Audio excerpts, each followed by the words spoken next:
Hello guys, I decided to do a video instead of typing out the message for the full moon reading that I do after the full moon healing. So as you know, I did a little differently this time. I decided to hold space for a container for you to do your shadow work because that was the theme for this past full moon.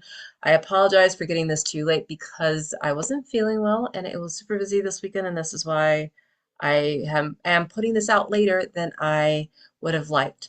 But so with that said, the message after after I did, held space, did a prayer with intention, bringing down the energy to hold space for everyone.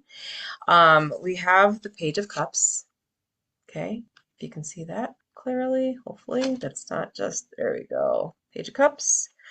We have the Lovers. Right, okay. And then we have the Knight of Pentacles, right? So this is my shadow work deck. Now, shadow work, I'm sure if you've been with me for a while, you know shadow work is about healing. It's about going into your inner, deepest, darkest recesses of what we've buried, so that that needs to be healed, that needs to be brought into the light. It's what Carl Jung also talks about if you want to put some psychology and science to it.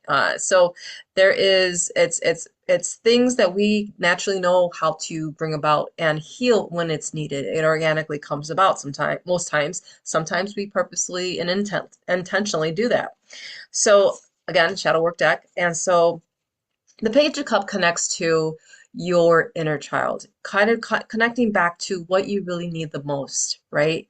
That wonder, that curiosity, just being with yourself and doing whatever feel like you need to do and want to do. So connect to that energy in order for you to see what you need to bring about so that that creativity can come through. And so in that container that you have set for yourself, the information that you need that needs to be healed, that data that needs to be brought forth, that layer that needs to be peeled open can be put forth, and you can look at it and acknowledge it, and then with wonder and curiosity continue to give yourself compassion and hold grace to move forward with healing that. And that leads us to the Lover's card. This is in this instance, this card is meaning of you balancing yourself, your yin and your yang, the polarity of the masculine and the feminine, all that is every just bringing yourself into harmony, loving on yourself, holding that compassionate container, and bringing those pieces of you into harmony. Okay, and then finally, the Knight of Pentacles. This is about going on that journey, taking the slow and steady pace, knowing that you've put in the work, and now it's just about waiting for it to um, all fall together. And taking those steps, and acknowledging the breadcrumbs that you are guided to do and take action on that, and seeing how it comes about, just the how they say the fruits, the yielding of the fruit, or the fruitful yield, so to speak. So going on that journey, going into the abyss, knowing that you can go in it with courage and faith and strength and not be scared, because at the end of the day, you are the light in that whole darkness. And it's okay for you to go within to that which you were you were afraid of looking at or even addressing, and know that there is light at the end of that tunnel, that you can heal from that. Okay, and just go as you're guided. And the supportive crystal that will help you during this time going into the new moon is the aquamarine. I know that's kind of backwards, but that is the crystal, and I will go ahead and read you the properties.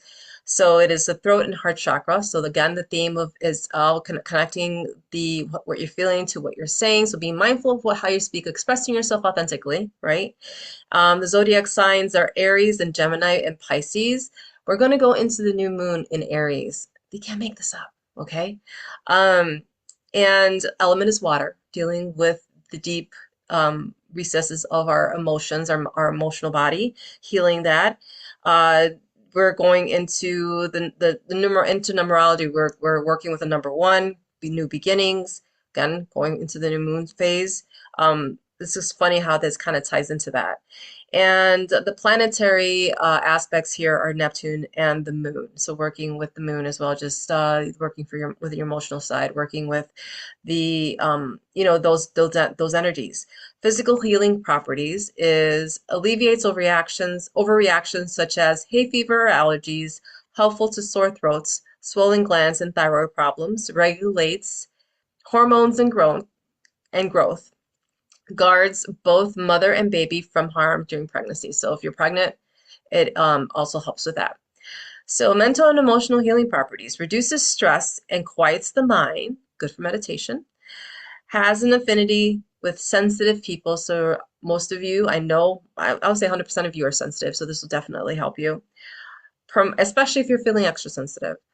Promotes self-expression and soothes fears, has soothing effects on couples, and ensures a happy marriage. And now we can that it would address that aspect, but also think about harmony, aspects of yourself, bringing it all together, the relationship with yourself, right?